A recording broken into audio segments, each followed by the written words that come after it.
Bonjour tout le monde. Aujourd'hui, je fais suite à ce qui a été abordé dans le dernier épisode de la playlist Théorie et Notions. Dans celui-ci, j'ai parlé des semi-conducteurs en abordant le cristal de silicium. Dans cet épisode, j'approfondis les notions sur les semi-conducteurs, notamment le type intrinsèque.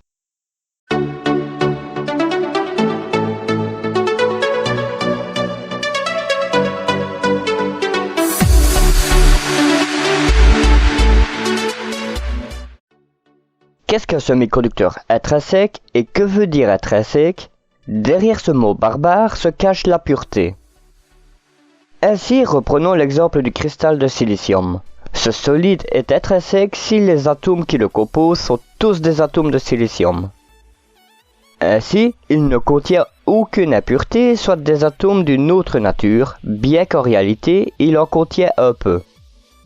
De plus, à la température ambiante, un semi-conducteur intrinsèque se comporte comme un isolant car l'agitation thermique ne crée que très peu de trous et d'électrons libres.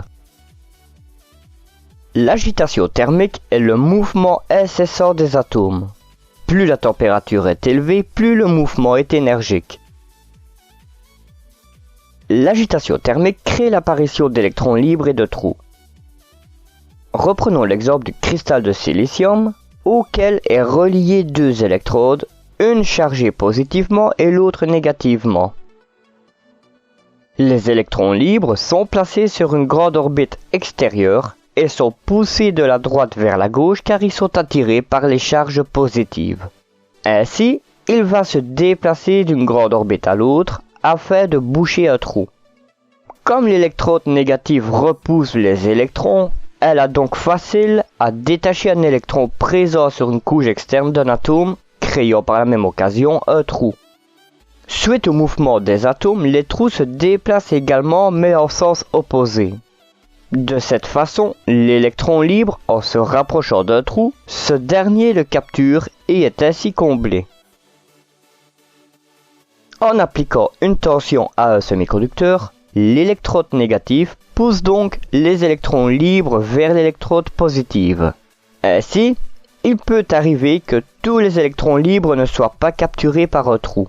Si cela arrive, cet électron rejoint l'électrode externe de gauche pour rejoindre le pôle positif de la source de tension.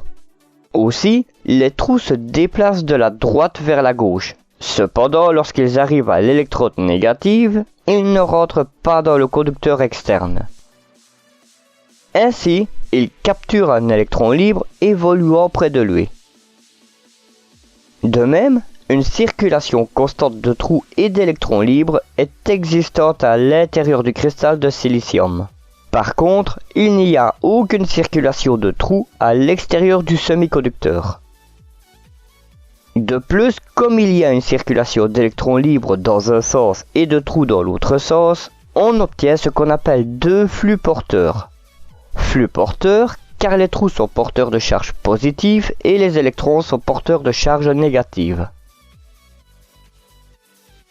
Nous sommes arrivés au terme de cette très courte vidéo dans laquelle les semi-conducteurs intrinsèques ont été abordés. Maintenant nous savons ce que sont des semi-conducteurs purs et ce qui se passe à l'intérieur lorsqu'une tension est appliquée à leur borne. Si cette vidéo vous a plu, n'hésitez pas à la liker, à la partager et à la commenter. Concernant la suite, je verrai si je propose un nouveau composant ou si je réfléchis à un nouveau projet. En attendant, pour rester informé des nouveautés de la chaîne, abonnez-vous et activez les notifications. Aussi, je vous donne rendez-vous pour la suite sur Proto Électronique. Bye!